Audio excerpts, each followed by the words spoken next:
আমাদের শরীরে protein, carbohydrate এবং ফ্যাটের যেমন প্রয়োজন রয়েছে, পাশাপাশি রয়েছে খনিজ লবণের। আর খনিজ লবণ আমাদের শরীরের ইলেকট্রোলাইটসের ভারসাম্য বজায় রাখে। আজ এই ভিডিওতে আপনাদের সঙ্গে আলোচনা করব আমাদের শরীরের অত্যন্ত গুরুত্বপূর্ণ একটি খনিজ লবণ, তা হলো পটাশিয়ামের বিষয়। পটাশিয়াম আমাদের শরীরের ইলেকট্রোলাইটসের ভারসাম্য যেমন বজায় রাখে এবং শরীরের বেশ কিছু গুরুত্বপূর্ণ কাজকে নিয়ন্ত্রণ করে। তাই কোনোভাবে যদি শরীরে পটাশিয়ামের ঘাটতি ঘটে কিংবা অতিরিক্ত পটাশিয়াম শরীরে যায়, তাহলে কিন্তু শারীরিক সমস্যা তৈরি হতে পারে। সেই সাথে আলোচনা করব কোন কোন খাদ্যের মধ্যে প্রচুর পরিমাণে পটাশিয়াম রয়েছে, কোন কোন খাদ্যে পটাশিয়ামের মাত্রা কম রয়েছে এবং কোন কোন রোগে আপনারা অতিরিক্ত পটাশিয়াম জাতীয় খাদ্য খেতে পারবেন না। তাই ভিডিওটি অত্যন্ত ইনফরমেটিভ হতে চলেছে। ভিডিওটি শেষ পর্যন্ত আপনারা অবশ্যই দেখবেন। নমস্কার বন্ধুরা, আমি ডক্টর সুব্রত হালদার আর আপনারা দেখছেন আপনাদেরই প্রিয় চ্যানেল সুব্রত হেলথ। চ্যানেলে যারা নতুন তারা অবশ্যই চ্যানেলটি সাবস্ক্রাইব করে দেবেন, পাশে থাকা বেল বটনটি প্রেস করবেন।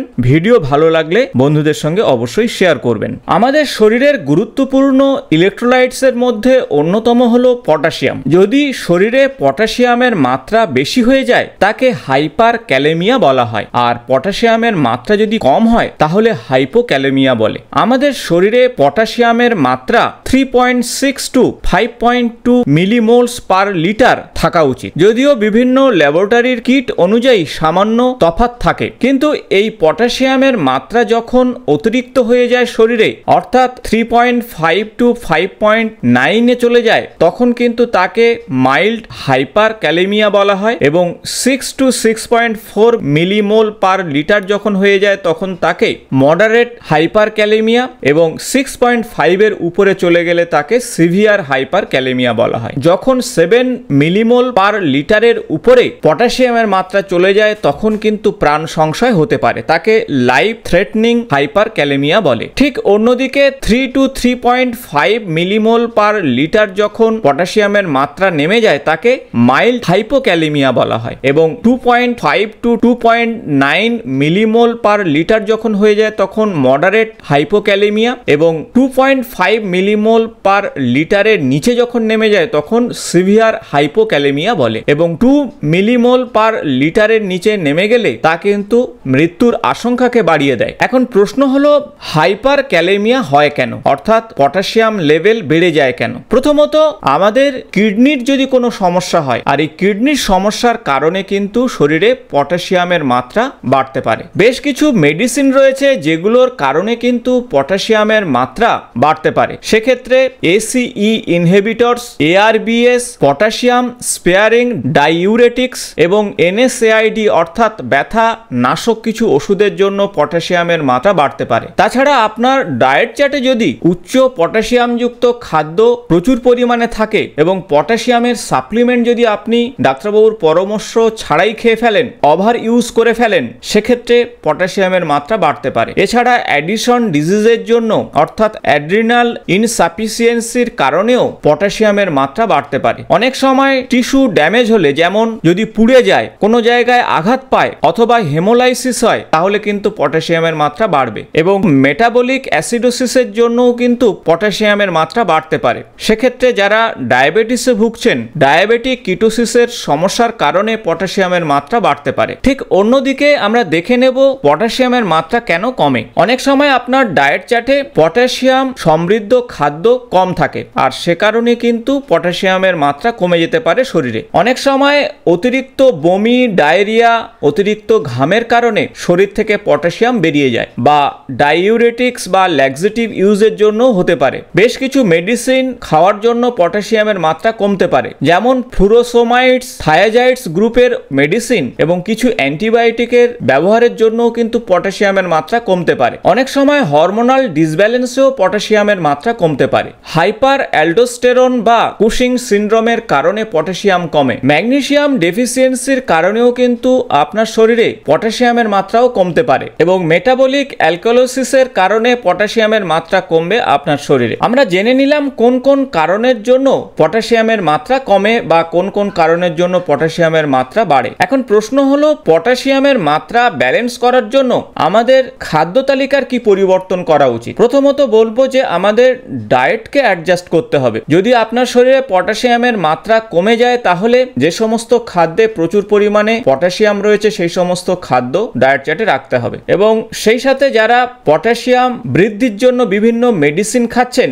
সেগুলোর মাত্রাকে নিয়ন্ত্রণ করতে হবে। যদি পটাশিয়ামের মাত্রা আপনার শরীরে বাড়তে থাকে তাহলে আপনি কি করবেন? তাই প্রথমত বলবো, যে সমস্ত খাদ্যে প্রচুর পরিমাণে পটাশিয়াম রয়েছে সেই সমস্ত খাদ্য ডায়েট চার্ট থেকে কমাতে হবে বা বাদ দিতে হবে। যে সমস্ত মেডিসিনে প্রচুর পরিমাণে পটাশিয়ামের মাত্রা বাড়ায় সেগুলোকে আস্তে আস্তে ডাক্তারবাবুর পরামর্শ নিয়ে কমাতে হবে। এবং পটাশিয়ামের মাত্রা যদি খুব বেড়ে যায়, বিশেষত যারা কিডনি ডিজিজে ভুগছেন তাদের ডায়ালিসিস করতে হবে এবং নিয়মিত রক্ত পরীক্ষার মাধ্যমে পটাশিয়াম ঠিক আছে কিনা দেখতে হবে। ঠিক অন্যদিকে পটাশিয়ামের মাত্রা যদি শরীরে কমে যায় তাহলে যে সমস্ত খাদ্যে প্রচুর পটাশিয়াম রয়েছে সেই খাদ্য ডায়েট চার্টে রাখুন। পটাশিয়াম বৃদ্ধির জন্য সাপ্লিমেন্ট অবশ্যই ডাক্তারবাবুর প্রেসক্রিপশন অনুসারে খান এবং পটাশিয়ামের মাত্রা কতটা কমে যাচ্ছে সে বিষয়ে আপনি অবশ্যই রক্ত পরীক্ষা করে নির্দিষ্ট হন। অনেক সময় ডায়রিয়া বা হরমোনাল ইমব্যালেন্সের জন্য পটাশিয়ামের মাত্রা কমে যায় আর সেজন্য ডাক্তারবাবুর পরামর্শ নিয়ে সেই সমস্ত সমস্যা দূর করুন। এখন বুঝবেন কিভাবে যে পটাশিয়ামের মাত্রা আপনার শরীরে বেড়ে যাচ্ছে? যদি পটাশিয়ামের মাত্রা শরীরে বেড়ে যায়, প্রথম যে সমস্যা হবে আপনার কার্ডিওভাস্কুলার সিস্টেমে। পটাশিয়ামের মাত্রা বেড়ে গেলে আপনার হার্টবিটের মধ্যে একটা ইরেগুলারিটি দেখা দেবে আর যা আপনার জীবন সংশয়কে ডেকে নিয়ে আসতে পারে এবং ব্র্যাডিকার্ডিয়া দেখা দেবে, অর্থাৎ আপনার হার্ট রেট ধীরে ধীরে কমতে থাকবে, হার্ট পাম্প করার ক্ষমতা হারিয়ে ফেলতে পারে, মাসকুলার সিস্টেম ধীরে ধীরে বিকল হবে, অর্থাৎ আপনার মাসেল দুর্বল হয়ে পড়বে, এমনকি প্যারালিসিস বা মাসেল উইকনেস চলে আসবে, মাসেল ক্র্যাম্প পর্যন্ত হতে পারে, ক্র্যাম্প এবং স্প্যাজম দুটোই দেখা দিতে পারে। নার্ভাস সিস্টেমের ক্ষেত্রেও ভয়ঙ্কর সমস্যা তৈরি হতে পারে, যেমন নার্ভের সেন্সেশন ধীরে ধীরে কমতে পারে এবং হাত পা জ্বালা বা অসাড় হয়ে আসতে পারে। পেটের কিছু সমস্যা তৈরি হতে পারে পটাশিয়ামের মাত্রা বাড়লে, যেমন বমি বা বমি বমি ভাব চলে আসতে পারে এই সময়। ডায়রিয়া পর্যন্ত ঘটতে পারে যদি পটাশিয়ামের মাত্রা অনেকটা বেশি থাকে শরীরে। এছাড়া কারণে অকারণে ক্লান্তি চলে আসতে পারে, মাসেল ফাংশন ধীরে ধীরে কমতে পারে, চিন্তা ভাবনার ক্ষমতাও কিন্তু ধীরে ধীরে কমবে যদি পটাশিয়ামের মাত্রা যদি বেশি থাকে শরীরে, অর্থাৎ কনফিউশনের মতন সমস্যা তৈরি হবে। ঠিক একইভাবে যদি পটাশিয়ামের মাত্রা কম থাকে শরীরে, অর্থাৎ হাইপোক্যালেমিয়া হয়, সেক্ষেত্রেও কার্ডিওভাস্কুলার সিস্টেমে একই রকম সমস্যা তৈরি হবে, অর্থাৎ ইরেগুলার হার্টবিট তৈরি হবে এবং প্যালপিটেশন এবং অ্যারিথিমার মতন সমস্যা দেখা দেবে। মাসকুলার সিস্টেমে অর্থাৎ মাসেল সিস্টেমেও কিন্তু একইভাবেই সমস্যা আসবে, অর্থাৎ মাসেল উইক হবে এবং ক্লান্ত হবে। কারণে অকারণে পায়ের পেশিতে বা হাতের পেশিতে ক্র্যাম্প হতে পারে বা স্প্যাজম হতে পারে, এমনকি প্যারালিসিসের মতন সমস্যা তৈরি হতে পারে। প্যারাস্থেসিয়া বা রিফ্লেক্সের সমস্যা আসতে পারে পটাশিয়াম যদি শরীরে কমতে থাকে, অর্থাৎ নিউরোমাসকুলার ফাংশন আস্তে আস্তে কমবে। হাত এবং পায়ের পেশি অসাড় হতে পারে। পেটের সমস্যা তৈরি হতে পারে পটাশিয়ামের মাত্রা কমে গেলে, বিশেষত কনস্টিপেশনের সমস্যা বা প্রচুর গ্যাস হতে পারে আপনার। অন্যান্য সমস্যার মধ্যে ক্লান্তি চলে আসতে পারে, সাধারণ ক্লান্তির জন্য কোনো কিছু কাজ করতে ইচ্ছা হবে না এবং লো পটাশিয়ামের জন্য মুড চেঞ্জ হতে পারে, এমনকি রাগ বৃদ্ধি পেতে পারে বা ডিপ্রেশন চলে আসতে পারে। শ্বাস প্রশ্বাস নিতে কিছুটা কষ্ট হতে পারে যদি পটাশিয়ামের মাত্রা শরীরে কম থাকে। এখন আমরা জেনে নেব কোন কোন খাদ্যে প্রচুর পরিমাণে পটাশিয়াম রয়েছে এবং কোন কোন খাদ্যে পটাশিয়াম কম রয়েছে। তাই যাদের শরীরে পটাশিয়ামের মাত্রা বেশি রয়েছে তারা পটাশিয়াম কম যুক্ত খাদ্য ডায়েট চার্টে রাখবেন, অর্থাৎ লো পটাশিয়াম যুক্ত খাদ্য ডায়েট চার্টে রাখতে হবে। প্রথমত বলবো, যারা ফল খাচ্ছেন তারা আপেল, আঙুর, আনারস, তরমুজ এবং নেশপাতি আপনারা ডায়েট চার্টে রাখতে পারেন ফল হিসাবে, এতে পটাশিয়ামের মাত্রা কিন্তু কম রয়েছে। অন্যদিকে ভেজিটেবল যারা খাবেন তাদের বলবো যে বাঁধাকপি, ফুলকপি, শসা, ক্যাপসিকাম বা বেল পেপারস, বেগুন এবং সবুজ বিন এগুলো ভেজিটেবল হিসাবে রাখুন, এতে পটাশিয়ামের মাত্রা অপেক্ষাকৃত কম রয়েছে। দানাশস্য হিসাবে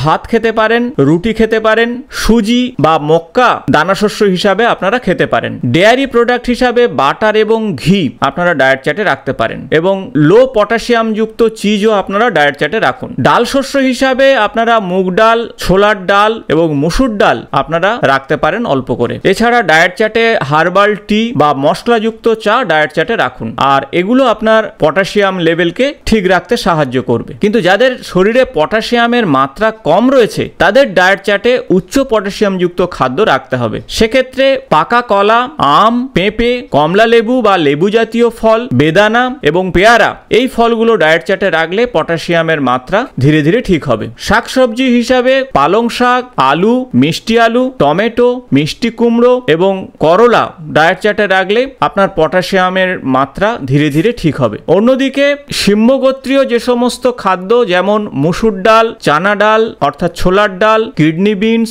বিশেষত রাজমা, লোবিয়া এবং তুর ডাল এগুলো ডায়েট চার্টে রাখলে পটাশিয়ামের মাত্রা ঠিক হবে। ডেয়ারি প্রোডাক্টের ক্ষেত্রে মিল্ক অর্থাৎ দুধ, দই বা ইয়াগার্ট এবং পনির আপনারা রাখতে পারেন। এছাড়া আমন্ডস, কাজু এবং সূর্যমুখীর বীজ ডায়েট চার্টে রাখলে পটাশিয়ামের মাত্রা ঠিক হবে। এছাড়াও আপনারা ডাবের জল এবং ড্রাই ফ্রুট যেমন শুকনো খেজুর বা কিশমিশ আপনারা খেতে পারেন। তাই আপনাদের সমস্যা অনুযায়ী যদি ডায়েট চার্টকে এইভাবে নিয়ন্ত্রণ করতে পারেন তাহলে কিন্তু আপনার শরীরের পটাশিয়ামের মাত্রা ঠিক থাকবে। আমাদের দৈনন্দিন খাদ্য তালিকাতে 2500 থেকে 3000 মিলিগ্রাম পার ডে পটাশিয়ামের মাত্রা থাকা উচিত। আর এগুলো থাকলে আমাদের হার্টের স্বাস্থ্য, কিডনির স্বাস্থ্য, সেই সাথে আমাদের হাড়, ব্লাড প্রেশার, মাসেল, নার্ভ এবং ফ্লুইডের ব্যালেন্স ঠিকঠাক থাকবে। আশা করব ভিডিওটি ইনফরমেটিভ হয়েছে। ভালো লাগলে বন্ধুদের সঙ্গে শেয়ার করবেন। আগামী নতুন কোনো স্বাস্থ্য সংক্রান্ত ভিডিওতে আপনাদের সঙ্গে দেখা হবে। আজ এই পর্যন্ত,